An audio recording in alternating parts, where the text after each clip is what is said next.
Hello everyone. ഇന്നത്തെ ക്ലാസ്സിൽ നമ്മൾ പഠിക്കാൻ പോകുന്നത് ഒരു പോയമാണ്.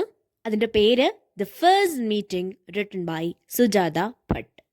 ഹ്യൂമൻ ബീങ്സും നേച്ചറും തമ്മിൽ ഒരു ഇൻസെപ്പറബിൾ ആയിട്ടുള്ള റിലേഷൻഷിപ്പാണ്. ഈ റിലേഷൻഷിപ്പിനെ പറ്റിയിട്ടാണ് ഈ പോയത്തിനകത്ത് സംസാരിക്കുന്നത്. അപ്പം നമുക്ക് പോയത്തിലേക്ക് കടക്കാം. When I run past the uncounted trees, groves of mango, eucalyptus, how the grass slips beneath my feet, how the wind circles up my legs, invisible snake I cannot escape. ആദ്യം തന്നെ സ്പീക്കറിനെ പ്രസന്റ് ചെയ്തുകൊണ്ടാണ് poem തുടങ്ങുന്നത്.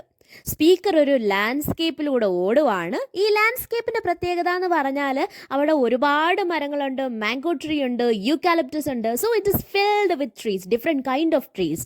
അപ്പോൾ ഇതിലേക്കൂടെ സന്തോഷത്തോടെ ഓടിക്കൊണ്ടിരിക്കുക. നേച്ചറും human ബീങ്സും തമ്മിലുള്ള ആ ഒരു relationship കാണിച്ചുകൊണ്ടാണ് തുടങ്ങുന്നത്. പിന്നീട് പറയുന്ന കാര്യം എന്ന് പറഞ്ഞാൽ നേച്ചറിനെ നമുക്ക്, അല്ലെങ്കിൽ നേച്ചറിൻ്റെ എലമെൻസിനെ നമുക്ക് ഫീൽ ചെയ്യാനായിട്ട് പറ്റും. അതിനൊരു ഫിസിക്കലായിട്ടുള്ള ഒരു എക്സിസ്റ്റൻസ് ഉണ്ടെന്നാണ് പറയുന്നത്. ഇപ്പം ഗ്രാസ് ആയിക്കോട്ടെ, ഗ്രാസ് നമ്മളുടെ ബോഡിയിൽ ടച്ച് ചെയ്യുന്ന അത് ഒരു സെൻസേഷൻ വരുത്തുന്നുണ്ട് അല്ലേ.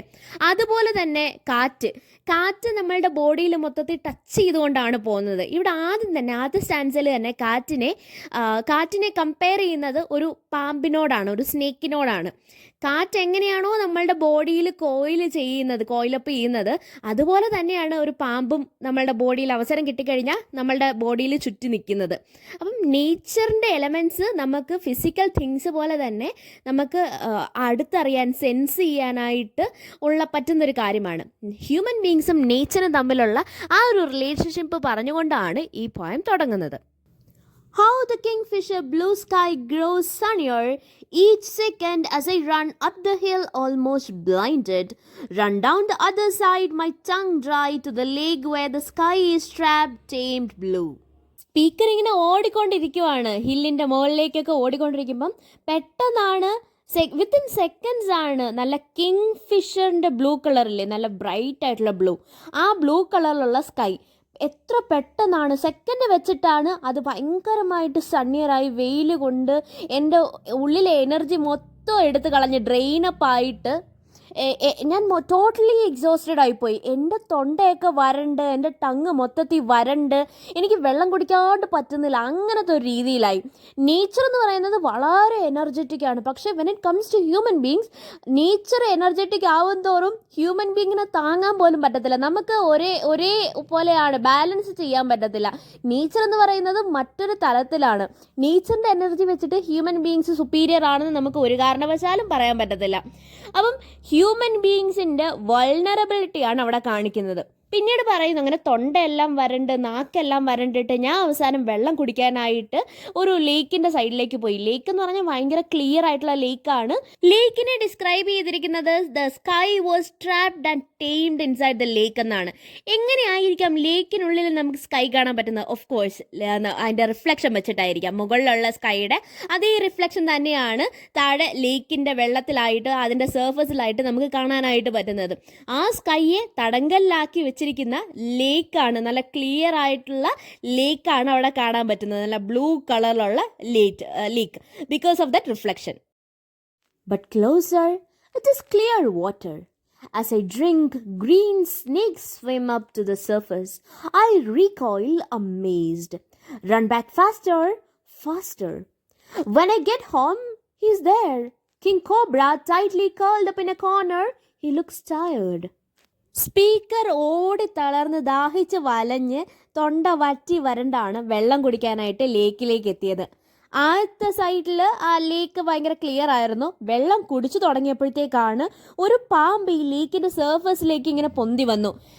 നമ്മൾ നോർമൽ ഒരു ഹ്യൂമൻ ബീങ്ങിൻ്റെ റിയാക്ഷൻ എന്തായിരിക്കും? പേടിച്ച് സ്പീക്കർ ഓടാൻ തുടങ്ങി. അപ്പോൾ പറഞ്ഞു വെക്കുന്നത് എന്താണെന്ന് വെച്ചാൽ, അതുവരെ പീസ്ഫുൾ ആയിട്ട് കണ്ട ഒരു നേച്ചറിൻ്റെ മറ്റൊരു രൂപമാണ് പെട്ടെന്ന് സ്പീക്കറിൻ്റെ മുന്നിലേക്ക് വന്നു കയറിയത്. രക്ഷപ്പെടാൻ വേണ്ടി വീട്ടിലേക്ക് ഇറങ്ങി ഓടിയ സ്പീക്കറിനെ പാമ്പ് വെറുതെ വിടുന്നില്ല. പാമ്പ് പുറയെ വെച്ചു പിടിച്ചു. സ്പീക്കറിൻ്റെ പുറയെ തന്നെ പാമ്പ് മെഴഞ്ഞു പോയി. പക്ഷെ ഇവിടെ പാമ്പ്, ഈ സ്നേക്ക് എന്ന് പറയുന്നത് ഭയങ്കര അഗ്രസീവായിട്ടുള്ള, കൊത്താനായിട്ട് റെഡി ആയിട്ട് നിൽക്കുന്ന ഒരു സ്നേക്ക് അല്ല. അതിൽ നിന്ന് ഡിഫറെൻ്റ് ആയിട്ട് വളരെ ടയേർഡായിട്ടുള്ള തൻ്റെ ഇപ്പോഴത്തെ എക്സിസ്റ്റൻസ് അല്ല ആ പാമ്പിന് വേണ്ടുന്നത്, മറ്റൊരു രീതിയിലുള്ള ജീവിതമാണ് ആ പാമ്പിന് വേണ്ടുന്നത്. അപ്പം ഫിയറിൽ നിന്ന് സിമ്പതിയിലേക്കുള്ള ഒരു ടോണിൻ്റെ ഷിഫ്റ്റാണ് ഇവിടെ കാണാൻ പറ്റുന്നത്. Come inside, close the door, don't run away. He seems to smile. I live in your garden. I chose it because of the huge purple golden dahlias. I've never seen such tall stalks, such plum flowers, and the mice. What do you want? I asked afraid. Her sunken hood will expand. നമ്മൾ പ്രതീക്ഷിച്ചതിൽ നിന്നും വ്യത്യസ്തമായിട്ട് പാമ്പ് ഇവിടെ എന്താണ് പറയുന്നതെന്ന് വെച്ചാൽ, please don't run away, എന്നെ കണ്ട് പേടിച്ചോടല്ലേ, ഇങ്ങ് വരൂ, ഈ അകത്തേക്ക് വരൂ, ആ ഡോർ ഒന്ന് ക്ലോസ് ചെയ്യൂ, എനിക്ക് കുറച്ച് സംസാരിക്കാനുണ്ട്, എന്നെ കണ്ട് പേടിക്കേണ്ട ആവശ്യമൊന്നുമില്ല, ഞാൻ നിങ്ങളെ ഉപദ്രവിക്കാൻ വന്നൊരു പാമ്പേ അല്ല. പാമ്പിനെ കുറിച്ച് നമ്മളുടെ മൈൻഡിൽ ഉണ്ടാവുന്ന നമ്മൾ യൂഷ്വലി കേട്ട് വരുന്നതെന്ന് പറഞ്ഞാൽ പാമ്പ് ഭയങ്കര ഡേഞ്ചറസ് ആയിട്ടുള്ള ഒരു റെപ്റ്റൈലാണ്, ആ പാമ്പ് കാരണം ആൾക്കാർ മരിക്കുന്നുണ്ട്, പാമ്പിനെ നമ്മൾ എപ്പോഴും സൂക്ഷിക്കണം, ആ ഒരു ഫിയറിൽ നിന്നാണ് സ്പീക്കർ ഇറങ്ങി ഓടുന്നത്. പക്ഷേ ഇവിടെ പാമ്പിനെ പോർട്രേ ചെയ്യുന്നതെന്ന് വെച്ചാൽ നേച്ചറുമായിട്ട് ബ്ലെൻഡ് ചെയ്ത് നേച്ചറിൻ്റെ അതേ പീസ്ഫുൾ ആയിട്ടുള്ള എക്സിസ്റ്റൻസ് തന്നെയാണ് ഇവിടെ പാമ്പിനും ഉള്ളത്. അപ്പോൾ പാമ്പ് പറയുന്നത്, എന്നെ കണ്ട് പേടിച്ചോടല്ലേ, ഇങ്ങോട്ട് വാ, ആ കഥ ഒന്ന് അടച്ചേ. ഇത് കഴിഞ്ഞിട്ട് പാമ്പ് സ്വന്തം കാര്യങ്ങളെ പറ്റിയിട്ട് ഇങ്ങനെ പറഞ്ഞു കൊടുക്കുന്നുണ്ട് സ്പീക്കറിൻ്റെ അടുത്ത്. ഞാൻ നിങ്ങളുടെ ഗാർഡനിലാണ് താമസിക്കുന്നത്. എനിക്ക് മറ്റുള്ള ഗാർഡനിൽ നിന്നും നിങ്ങളുടെ ഗാർഡനെ വ്യത്യസ്തമാക്കുന്നതും എന്നെ നിങ്ങളുടെ ഗാർഡനിലേക്ക് അട്രാക്റ്റ് ചെയ്തതും വലിയ പേർപ്പിൾ കളർ ഡാലിയ ഉണ്ട് നിങ്ങളുടെ. അതുപോലൊരു ഡാലിയ ഞാൻ എൻ്റെ ജീവിതത്തിൽ കണ്ടിട്ടില്ല. അപ്പോൾ അങ്ങനത്തെ ഭയങ്കര ബ്യൂട്ടിഫുൾ ആയിട്ടുള്ള ഒരു ഗാർഡനാണ് നിങ്ങളുടേത്. ആ ഒരു ഗാർഡൻ കണ്ടതുകൊണ്ടാണ് ഞാൻ നിങ്ങളുടെ കൂടെ നിങ്ങളുടെ ഗാർഡനിലെ ഒരു മെമ്പറായിട്ട് ജീവിക്കാൻ തീരുമാനിച്ചത്. ഇതെല്ലാം കേട്ടിട്ടും സ്പീക്കറിന്റെ പേടി മാറുന്നില്ല. സ്പീക്കർ ചോദിക്കുകയാണ്, നിനക്ക് എന്താണ് ആക്ച്വലി വേണ്ടുന്നത്? Oh, you need not worry, you need not worship me as all the rest do. Please don't change.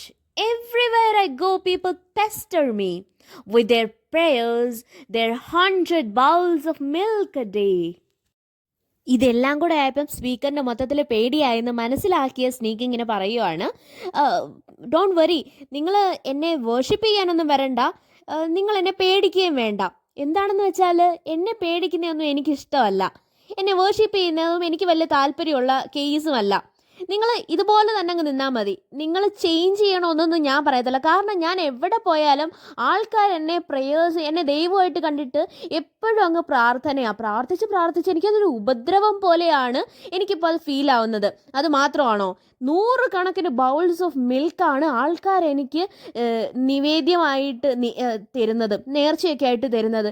ഇതൊക്കെ എനിക്ക് കിട്ടിയിട്ട് എന്തിനാണ്? എന്നെ ആരും വേർഷിപ്പ് ചെയ്യേണ്ട കാര്യമില്ല. കാരണം ഞാൻ നേച്ചറിൻ്റെ ഒരു എലമെൻറ്റ് മാത്രമാണ്, ഞാൻ ദൈവമൊന്നും അല്ല. അതുപോലെ തന്നെയാണ് നിങ്ങളും ചെയ്യേണ്ടത്. നിങ്ങൾ ഒരു കാരണവശാലും എന്നെ ദൈവമായിട്ട് കണക്കാക്കരുത്. There is only so much milk I can drink. I won't be caught and have my teeth pulled out. I won't be stuffed in a basket and commanded to rise wave after wave to ripple around the straw rim. As if their baskets could move me. Oh, I am so tired, he sighs. What do you want? I ask. I want to live in your garden, to visit you, especially those nights you sing, let me join you. And once in a while, let me lie around your neck and share a bowl of milk. പല രീതിക്കാണ് മനുഷ്യന്മാർ എന്നെ കാണുന്നത്.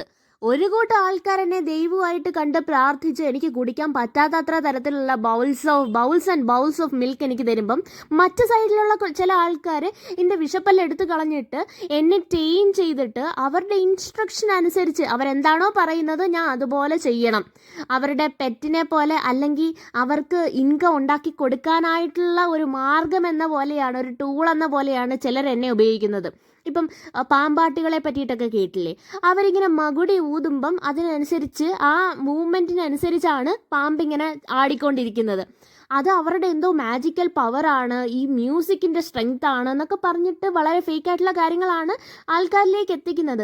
പക്ഷെ അവർ വിചാരിച്ച് വെച്ചേക്കുന്ന ഒരു ബാസ്ക്കറ്റിനകത്ത് എന്നെ ഇട്ട് കഴിഞ്ഞാൽ അവർ പറയുന്നതല്ല എനിക്ക് ചെയ്യാൻ പറ്റും, ഈ ബാസ്ക്കറ്റിന് എന്തോ മാജിക്കൽ പ്രോപ്പർട്ടി ഉള്ളത് കൊണ്ട് ബാസ്ക്കറ്റ് പറയുന്നതല്ല ഞാൻ ചെയ്യും എന്നൊക്കെയാണ് ആൾക്കാർ വിചാരിച്ച് വെച്ചേക്കുന്നത്. എങ്കിലത് തെറ്റായിട്ടുള്ള ധാരണയാണ്. നിങ്ങൾ എന്നെ ഒരു സൈഡിൽ എന്നെ ഉപദ്രവിക്കുന്നു, ഒരു സൈഡിൽ എന്നെ ദൈവമായിട്ട് കാണുന്നു. So this very snake is literally tired of all kind of human interference. നേച്ചറിൽ എങ്ങനെയൊക്കെയാണ് ഹ്യൂമൻ ഇൻ്റർഫിയർ ചെയ്യുന്നത്, ഇതിലെല്ലാം ടയേർഡായിട്ട് എക്സോസ്റ്റഡ് ആയിട്ട് നിൽക്കുകയാണ് ഈ പാമ്പ്. എന്നെ വലിയ സ്പെഷ്യൽ, എനിക്ക് യാതൊരുവിധ പ്രിവിലേജും തരികയും വേണ്ട, എന്നോട് ക്രൂരത കാണിക്കുകയും ചെയ്യരുത്. നിങ്ങൾ എങ്ങനെയാണോ നേച്ചറിൽ കഴിയുന്നത് അതുപോലെ എന്നെ കഴിയാനായിട്ട് അനുവദിക്കൂ. നിങ്ങൾ എന്നെ കൺട്രോൾ ചെയ്യാനായിട്ട് അല്ലെങ്കിൽ നേച്ചറിനെ കൺട്രോൾ ചെയ്യാനായിട്ട് ഹ്യൂമൻ ബീങ്സ് ആരുമേ അല്ല. നേച്ചറാണ് ആക്ച്വലി സുപ്രീം ആയിട്ടുള്ള ഒരു ഫോഴ്സ് എന്ന് പറയുന്നത്. പക്ഷേ ഹ്യൂമൻ ബീങ്സ് എന്തോ ചെയ്യുന്നത്, നേച്ചറിനെ, എന്നെ കൺട്രോൾ ചെയ്യുന്നത് പോലെ നേച്ചറിലെ എല്ലാ എലമെൻസിനെയും കൺട്രോൾ ചെയ്യാം എന്നാണ് നിങ്ങളുടെ ഉദ്ദേശമെങ്കിൽ നിങ്ങളുടെ വളരെ തെറ്റായിട്ടുള്ളൊരു ധാരണ മാത്രമാണത്.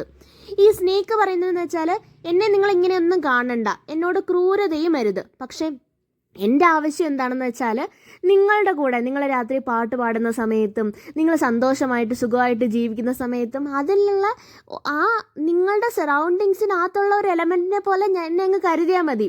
ഞാൻ നിങ്ങളുടെ ഒപ്പം നിങ്ങളുടെ കൂടെ എക്സിസ്റ്റ് ചെയ്തോളാം. എനിക്ക് സ്പെഷ്യൽ പ്രിവിലേജും കാര്യങ്ങളൊന്നും വേണ്ട, നിങ്ങൾ എന്നെ ഭയക്കുകയും വേണ്ട. അപ്പം നിങ്ങൾ എങ്ങനെയാണോ ജയിക്കുന്നത്, ഒരു സൈഡിൽ കൂടെ ഞാനും കൂടെ അങ്ങ് ജീവിച്ച് പോട്ടെ എന്നാണ്, ആ ഒരു ആവശ്യമാണ് ഇവിടെ സ്നേക്കിനുള്ളത്. നിങ്ങൾ പാട്ട് പാടുന്ന സമയം ഞാൻ അതിനോടൊപ്പം നിൽക്കുക, നിങ്ങളുടെ ഫുഡ് നിങ്ങളുമായിട്ട് ഷെയർ ചെയ്ത് കഴിക്കുക, ഒരു എക്സിസ്റ്റൻസ് എന്ന് പറയുന്നൊരു കാര്യം മാത്രമാണ് ഞാൻ നിങ്ങളോട് ആവശ്യപ്പെടുന്നത്. മറ്റൊന്നും തന്നെ എനിക്ക് നിങ്ങളിൽ നിന്ന് വേണ്ട. നമ്മൾ ഓൾറെഡി ഡിസ്കസ് ചെയ്തതാണെങ്കിലും പോയത്തിനകത്ത് പറയുന്ന മേജർ തീംസിനെ പറ്റിയിട്ടും പോയറ്റിക് ഡിവൈസിനെ പറ്റിയിട്ടുമൊക്കെയാണ് ഇനി നമ്മൾ പറയാൻ പോകുന്നത്. മേജർ പോയറ്റിക് ഡിവൈസ് എന്ന് പറയുന്നത് ഓഫ് കോഴ്സ് പേഴ്സോണിഫിക്കേഷൻ ആയിരിക്കും. ഹ്യൂമൻ ബീയിങ്ങിൻ്റെ ക്വാളിറ്റീസ് ഹ്യൂമൻ ബീയിങ് അല്ലാത്ത ഒരെണ്ണത്തിന് കൊടുക്കുന്നതാണ് പേഴ്സോണിഫിക്കേഷൻ എന്ന് പറയുന്നത്. ഇവിടെ ഹ്യൂമൻ ബീയിങ് സംസാരിക്കുന്നത് പോലെ എക്സ്പ്രസ് ചെയ്യുന്നത് പോലെ കാര്യങ്ങളൊക്കെ എക്സ്പ്രസ് ചെയ്യാൻ പറ്റുന്ന ഒരു നാച്ചുറൽ എലമെൻ്റാണ് സ്നേക്ക് എന്ന് പറയുന്നത്. സോ പേഴ്സോണിഫിക്കേഷൻ ഇവിടെ ഉണ്ട്. അതുപോലെ തന്നെ ഇമേജറി, നമുക്ക് വിഷ്വൽ ആയിട്ടുള്ള ഒരുപാട് ഇമേജറീസ് ഉണ്ട്. ലേക്കിനുള്ളിൽ ട്രാപ്പ് ചെയ്യപ്പെട്ട ഒരു സ്കൈ, പിന്നെ kingfisher blue coloured sky, ഇങ്ങനെ ഒരുപാട് കാര്യങ്ങൾ നമുക്ക് ഫീൽ ചെയ്യാൻ പറ്റുന്ന, സെൻസ് ചെയ്യാൻ പറ്റുന്ന ഒരുപാട് ഇമേജറീസും ഇതിനകത്ത് ആഡ് ചെയ്തിട്ടുണ്ട്. ഇനി പറയാൻ പോകുന്ന പൊയറ്റിക് ഡിവൈസ് എന്ന് പറയുന്നത് സിംബലിസമാണ്.